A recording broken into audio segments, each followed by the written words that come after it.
Welcome back after the break. So basically we are in the second hour of the show. और हरमीत, आपको पता है दूसरे घंटे में हमारी कोशिश ये होती है कि अपनी पब्लिक को इनकरेज कर सकें, क्योंकि आजकल अगर हम माशी सूरत हाल की बात करें, माशरती सूरत हाल की, अपने घर की, जॉब की, किसी भी चीज़ के बारे में, हमें यंगस्टर्स खासतौर पर पता नहीं क्यों कहा जाता है कि मोस्ट अनहैप्पी जनरेशन हमें आजकल नज़र आ रही है। और इस सूरत हाल में एक कोट अगर आपको कहीं से भी सोशल मीडिया पर नज़र आ जाए तो वो आपको इनकरेज कर देता है, आपको थोड़ा सा हौसला दे देता है। और ये एक वन लाइनर जिस शख्सियत का खासा है वो है वासिफ अली वासिफ। क्या खूबसूरत उन्होंने लिखा।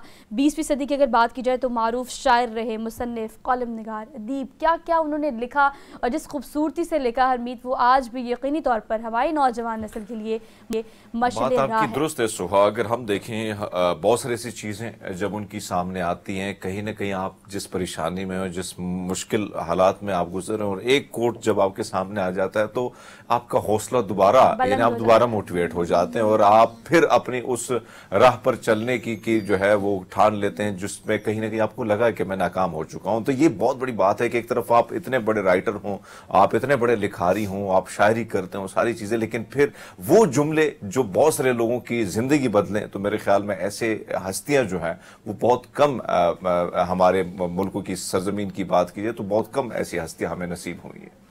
बिल्कुल ठीक कह रहे हैं हरमीत। और आजकल के नौजवानों को यकीन करें इस चीज़ की अशद ज़रूरत है कि अगर कहीं से वो बहुत परेशान हैं, बहुत तकलीफ़ में हैं, चाहे वो उनकी अपनी पर्सनल लाइफ को लेके है या प्रोफेशनल लाइफ को लेके है, तो इनके कोट्स जो हैं वो यकीनी तौर पर एक ताज़ा हवा के झोंके के तौर पर आपकी ज़िंदगी में उम्मीद की एक नई किरण लेके आते हैं। तो आज हम उनको याद कर रहे हैं, चूँकि आज उनकी बरसी जो है वो मनाई जा रही है और उनकी बरसी मनाते हैं, ना सिर्फ उनको याद करते हैं बल्कि उनकी तालीमात और जो, अगर हम अदब की दुनिया की बात करें, जो खिदमात उनकी रही हैं उनको हम खिराज तहसीन पेश कर रहे हैं। और मिलकर आज ये हम काम करेंगे। साहबजादा काशिफ महमूद हमारे साथ मौजूद हैं, जो कि साहबजादा वासिफ अली वासिफ हैं। उनको आज के प्रोग्राम में हम वेलकम कहते हैं। अस्सलाम वालेकुम काशिफ साहब। जी वालेकुम अस्सलाम। जी सर, बहुत शुक्रिया आपके वक्त देने का। और सर, आज चूँकि मैं चाहती हूँ कि जो मेरे घर में मैंने अब्बा को हमेशा 2 से 3 ऐसी किताबें जो हमेशा मेरे सामने पड़ी रहती थी, वो मैंने देखी, पढ़ी बहुत छोटी उम्र से। और अगर हरमीत की बात करें, हरमीत ने बहुत थॉरली स्टडी किया है, तो कितनी खूबसूरती से वो, जैसे समंदर को कूजे में बंद कर देने के मुतरादिफ एक चीज़ होती है ना कि खुशकिस्मत वही है जो अपनी किस्मत से खुश है, दैट्स इट, बात ख़त्म।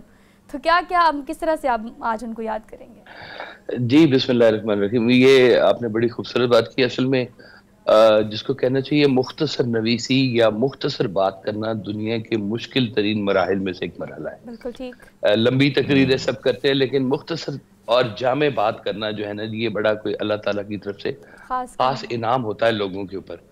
अभी आप जब पाकिस्तान के हवाले से बात कर रही थी तो मुझे वह सब के 1-2 फिक्रे याद आ गया। आप फरमाते हैं कि गैर यकीनी हालात पे तकरीर करने वाले कितने यकीन से अपने पुख्ता मकान बना रहे हैं। तो और पाकिस्तान को ना, आप कहा करते थे कि पाकिस्तान जो है ये अब दीन इस्लाम का हिस्सा है।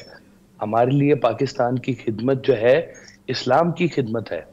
और एक आपका जो मशहूर फिक्रा है कि पाकिस्तान नूर है और नूर को जवाल नहीं, ये तो एक ऐसी पाकिस्तान के बारे में मोटिवेशन है, एक ऐसा फेथ है कि जो कहते हैं कि जब तक ये दुनिया रहेगी पाकिस्तान भी इंशाअल्लाह ताला जरूर रहेगा। जी यहाँ पर बिल्कुल। जी हाँ।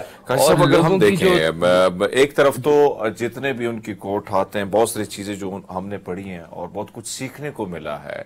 आज क्योंकि उनको याद करने का दिन है तो बहुत सारी चीजें वालिदैन के दरमियान, औलाद के सामने बहुत सारी ऐसी चीजें आती हैं। तो एज अ फादर हम आपसे जानना चाहते हैं कि किस तरीके से जब मुश्किल वक्त जिंदगी में आता या कुछ ऐसी चीजें आती, कहीं ना कहीं आप जाते और उनका हाथ थामते हैं कि ये मुश्किल है, तो समझाने का तरीका, जिस तरीके से हम देख रहे हैं कि उनकी कोर्ट से आम आदमी को जिस तरीके से समझाया गया, तो अपने औलाद की तरफ उनका किस तरह ध्यान होता था, किस तरह समझाने का तरीका होता था? ये जी बुजुर्गों का बड़ा खासा रहा है कि वो हर आने वाले को अपनी औलाद की तरह ही समझते थे। और जो सलूक उनका औलाद के साथ था, वो बाहर से आने वाले जो लोग जो एक तिश्नगी के साथ उनके पास आया करते थे, उनके साथ भी वही सलूक करते थे। मुझसे कभी कोई पूछता ना कि भाई साहब घर में कैसे थे, तो मैं उन्हें यही जवाब देता हूँ कि जैसे वो बाहर थे। तो वो घर और बाहर में हमें कोई बहुत फर्क नहीं महसूस होता था कि कहीं पे वासु साहब कहीं पोस्ट कर रहे हैं, वो नेचुरली ऐसे थे। वो उनकी बातें, उनका अंदाज घर में भी नेचुरली बिल्कुल ऐसे ही वो रहा करते थे। اور یہی سچائی ہوتی ہے انسان کی کہ اس کا ظاہر اور باطن جو ہے وہ برابر ہونا شروع ہو جائے. اچھا کاش صاحب آپ بالکل ٹھیک کہہ رہے ہیں. میں ایک بات آپ سے جاننا چاہتی ہوں, سوری فار انٹرپشن, لیکن چونکہ ان کی تو کہی ہوئی ہر بات ہی نصیحت ہے, کہی ہوئی ہر بات ہی کوٹ ہے, چاہے وہ پاکستان کو لے کے ہو, ان کی اپنی زندگی, آپ کی زندگی, ایک نوجوان کی زندگی, ایک ازدواجی زندگی, معاشرتی, کسی بھی ایوری واکس آف لائف کی اگر ہم بات کریں تو کس چیز کے بارے میں انہوں نے نہیں لکھا. لیکن میں جاننا چاہتی ہوں کہ ایک نصیحت جو بینگ اے ہیومن بینگ وہ ہمیشہ آپ کو کیا کرتے تھے, اور جو ہمیشہ سب انسانوں کو کیا کرتے تھے, وہ ہم سے ضرور شیئر کیجیے گا.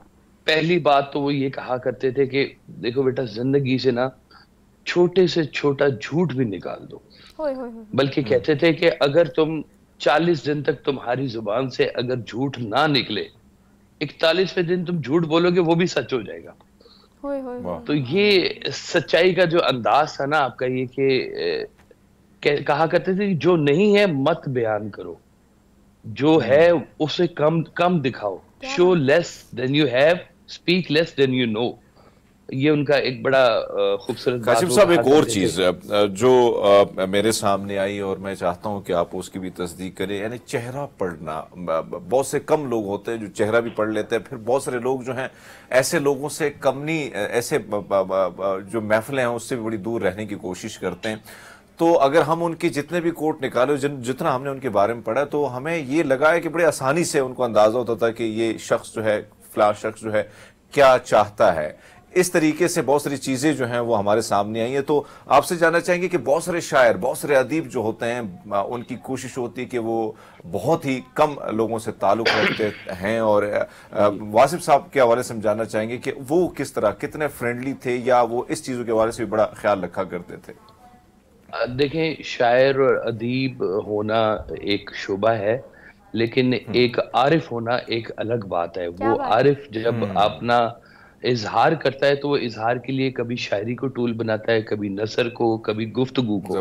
لیکن مدعا جو ہے اس کا صرف یہی ہوتا ہے کہ ایک سب کا بڑا خوبصورت فارمولہ وہ کہا کرتے تھے کہ عبادت اللہ کی, محبت سرکار دو عالم صلی اللہ علیہ وسلم کی, اور خدمت انسان کی. آپ کہتے تھے کہ جب بھی تم اللہ کو ڈھونڈنے نکلو گے پہنچو گے کسی انسان تک ہی, کیونکہ اللہ والے انسان ہی تو ہوتے ہیں. تو یہ آپ کی خاص بات تھی کہ انسانوں کی خدمت کے اوپر جو ہے نا آپ کا بڑا زور تھا. اور صرف یہ باتوں کی حد تک نہیں تھا جی, آپ فزیکلی چل کے جاتے تھے, آپ کے پاس لوگ مدد کے لیے آتے تھے, اور یہ کام آپ نے ساری زندگی آخری لمحے تک. اور یہ چہرہ شناسی بھی عارف پر تو کھلی ہوئی ہوتی ہے جی, لیکن خوبصورت بات یہ ہوتی ہے کہ وہ ہمیشہ بگڑے ہوئے چہروں کو خوبصورت اور سنوار کے واپس بھیجتا ہے. اور ان کے اندر جو ایک وہ پریشانی اور جو نظر آ رہی ہوتی ہے, تشنگی نظر آتی ہے, وہ پھر صاحب کے پاس جب آتے تھے تو ایک سراب ہو کر ہم جاننا بھی چاہتے ہیں بلکہ سننا بھی چاہتے ہیں. جتنے ناظرین ہیں وہ بھی بلکہ آپ کو زیادہ اس لیے سننا چاہتے ہیں کہ ایک ایسی عظیم ہستی ہم کہہ سکتے ہیں کہ ان کے گھر میں آپ کا جنم ہوا, اور پھر بہت کچھ سیکھنے کو, بہت قربت ہے. ظاہری بات ہے اولاد اور والدین کے درمیان فاصلے اتنا ہوتے نہیں ہیں. کچھ ایسی چیزیں جو حالات اس وقت چل رہے ہیں, بہت ساری پریشانیاں, بہت ساری چیزیں, نوجوان جو ہیں خاص کر, ان کے حوالے سے کیا ایسے کوٹ تھے جو ہم چاہتے ہیں کہ آپ تھوڑے ہمارے ساتھ شیئر کریں. بس اب ایک بڑی خوبصورت بات آپ کی, آپ کہا کرتے تھے کہ ہم لوگ فرعون کی زندگی چاہتے ہیں اور موسیٰ کی عاقبت. اب یہ بہت بڑا ایک ڈائلیما ہے. واقعی ہم لوگ اگر دیکھیں تو پیسے ہم لوگ جائز ناجائز جیسے بھی ہے کمانا چاہ رہے ہیں, لیکن دعا کرتے ہیں یا اللہ ہمارا اختتام مدینہ شریف میں ہو.